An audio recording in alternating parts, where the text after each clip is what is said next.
Magandang araw mga Kabi-TV, isang like, isang subscribe lang po tayo mga Kabi-TV, ay ox na po tayo dyan.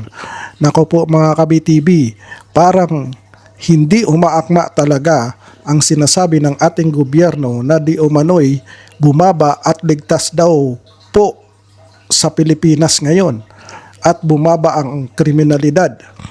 Dahil nga po, ibang-iba po sa mga nangyayari at sa napapanood ng ating mga kababayan sa social media na kung saan po ay halos araw-araw ay may nangyayaring kriminalidad dyan sa ating bansa. Panoorin po natin ang ating isang kababayan na di umano'y na-snatch ang kanyang kwintas at galit po ito dahil nasa harapan lang po ng outpost ng ating mga kapulisan. Panoorin po natin ang kanyang video at kanya-kanya na po tayong magbigay ng komento kung ano nga po ba talaga at kung sino nga po ba talaga dapat sisihin sa mga panahon na ito dahil sa pagtaas at dami ng mga kriminal na malalakas ang loob na kung saan kahit na nasa harapan ng outpost ng kapulisan ay wala itong takot mga Kabi-TV. Panoorin po natin ang kanyang video. Nanasnatch ako, putang ina. Yung kwintas ko, ayop naman. Bali ma'am, ikutan natin ma'am. Baka sakali na yung ano. Andito lang yung pulis, oh. Andun ako na-snatch, oh. Putang inang administrasyon to. Puro snatch yan nandito. Ayop mga nan. Tara, ikutan natin ma'am. Baka sakaling nandiyan pa. Grabe, lapit nga lang talaga mga Kabi-TV, ano. Yung outpost ng pulis nasa kabila lang ng kalsada at yung pinangyarihan nasa kabila lang din ng kalsada. Kuya, wala na yun. Ma'am, ikutan Grabe na natin po ma'am. Wala. ang lakas ng loob ngayon ng mga magnanakaw at ng mga snatcher na to. Mamaya po kayong mag-video Wala ma'am. na po silang takot sa kapulisan Ikutan natin mga para Kabi-TV. maano natin. Mamaya na po kayo mag-video ma'am. Sir, hayaan mo lang po mag-video yan sir. Yan Okay lang po yan. ako, oh. Grabe. Grabe, dito niyo po makikita mga Kabi-TV na wala ng takot ang mga kriminal sa ating kapulisan. Dahil po ito, sa kabilang kalsada lang nangyari ang pang-snatch. Pintas ng ating kababayan dyan sa Pilipinas. Grabe na po. Ito po ba talaga ang sinasabi ng ating gobyerno na safe ang Pilipinas at bumaba ang kriminalidad? Saan pa kayo papunta? Ma'am. Pauwi na ako ng anggat.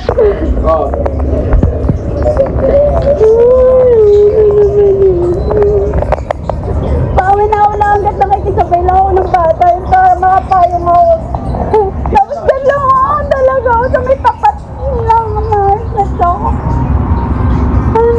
Sa tapat lang daw po di umano outpost ng ating mga kapulisan dyan. Aray.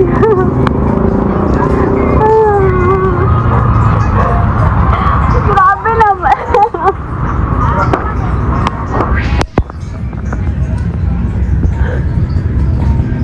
Andito lang yung pulis. Nandyan lang ako na-snatch. May kasabay pa akong ano. Grabe, andito lang yung ano. Oh, lapit nga lang po talaga mga Kabi-TV, ano, kung makikita niyo po ang magkabila lang po ng sa kalsada. Be, thank you, Be, ah. Oh, wala na talaga yun te.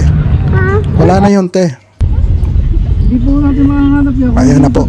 Hahanapin na po daw nila. Siyempre, wala na yan dyan. Kasama niya na po ang ating mga kapulisan mga Kabi-TV. Siyempre, makikita lang kayo, pulis kayo yun. Siyempre, magsama layo. Dito yun, nona.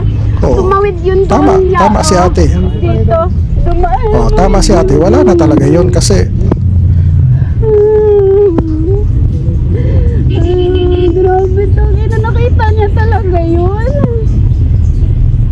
Walang pinipili ang mga kawatan. Siyempre, admin Castro, yung kawatan yung mga tao. Oo, tama.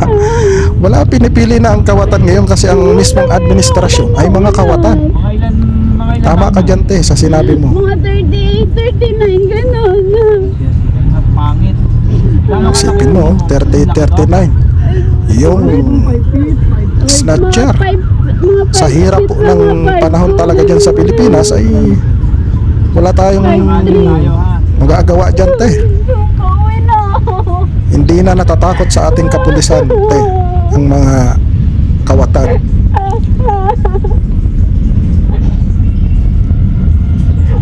Ito mo makikita ka ba mga ka-BTV na kawawang kawawa yung ordinaryong manggagawa na lumalaban ng parehas. Hindi na magkano yan. Naiintindihan naman po namin. Kaso nga lang po, Okay na na. Hindi na talaga safe dito sa Pinas. Ayop na to. Ayop. kahit sa mga nangyayari, Tama ka, te. Hindi, mas malala ngayon. Tama. Mas malala ngayon, sir.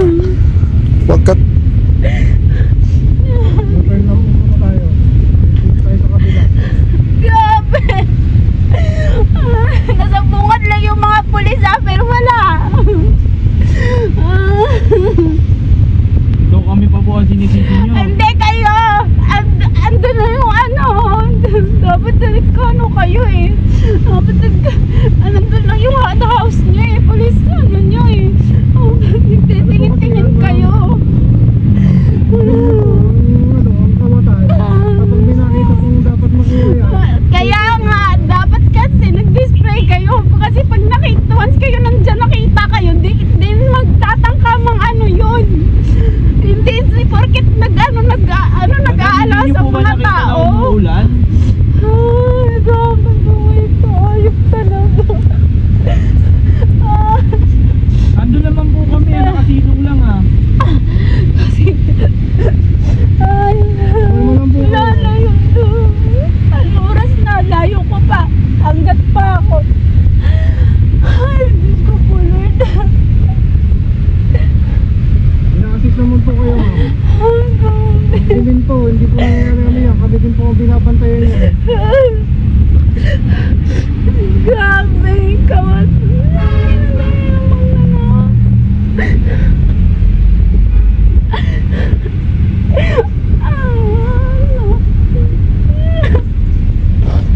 So ayun na nga po mga ka-BTV, napanood na po natin at napakinggan po natin mismo ang mga sinabi ng ating kababayan at yung ating kapulisan.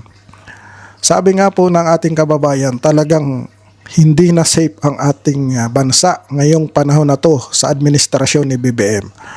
At ang narinig nyo pa po mga ka-BTV, sabi ng pulis, kami po ba ang sinisisi nyo, ma'am?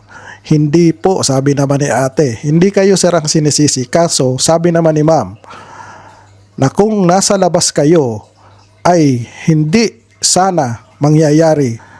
At sumagot nga po itong isang pulis, mga ka-BTV, na hindi nyo po ba, ma'am, nakikitang umuulan? Sir, mali po yung dahilan nyo doon, sir. May mga issue po sa inyong kapote ang ating pamahalaan na kahit na umuulan ay pwede po kayong magsuot ng kapote para po mabantayan nyo ang seguridad ng ating mga mamamayan. Maling-mali po yun na magsasabi ka, sir, na hindi po ba ninyo nakita, ma'am, na umuulan? Sumilong po kami. Okay.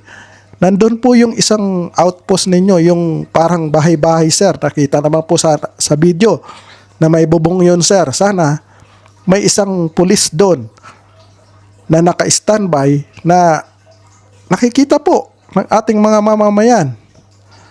Hindi po, nandun kayo mismo sa loob ng inyong outpost at nakita naman po natin, may aircon yung outpost nyo, sir. So, talaga pong walang nakitang pulis sa labas yung snatcher, kaya po ayun, nangyari po mismo sa harapan ninyo, sa harapan mismo ng inyong outpost dahil nasa loob kayo lahat.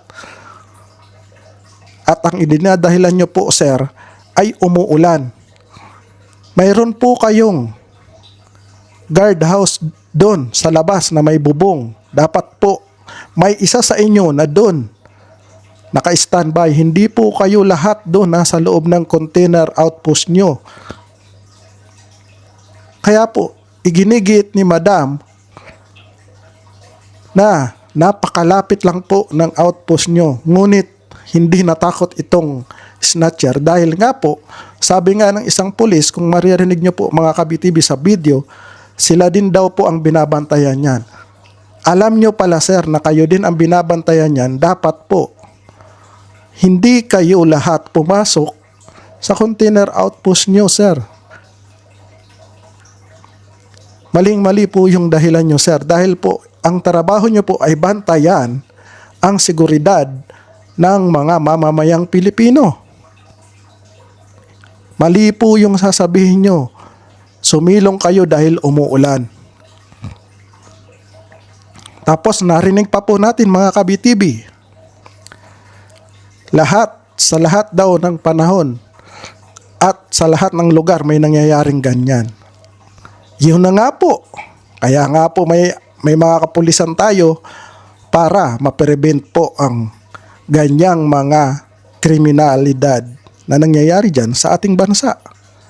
Ibang-iba po talaga ngayon kumpara noon sa nakaraang administrasyon. Dahil po bakit? Dahil ang kapulisan noon ay talagang strikto ang may hawak at walang ganyan po na porkit umuulan ay lahat kayo ay nasa loob at nakasilong at pinapabayaan ang seguridad ng ating mamamayan. Hanggang dito na lang po mga ka-BTV ang ating reaction video. Always remember po, God is good all the time. God bless us all. God save the Philippines. BTV React is now signing off. Bye-bye.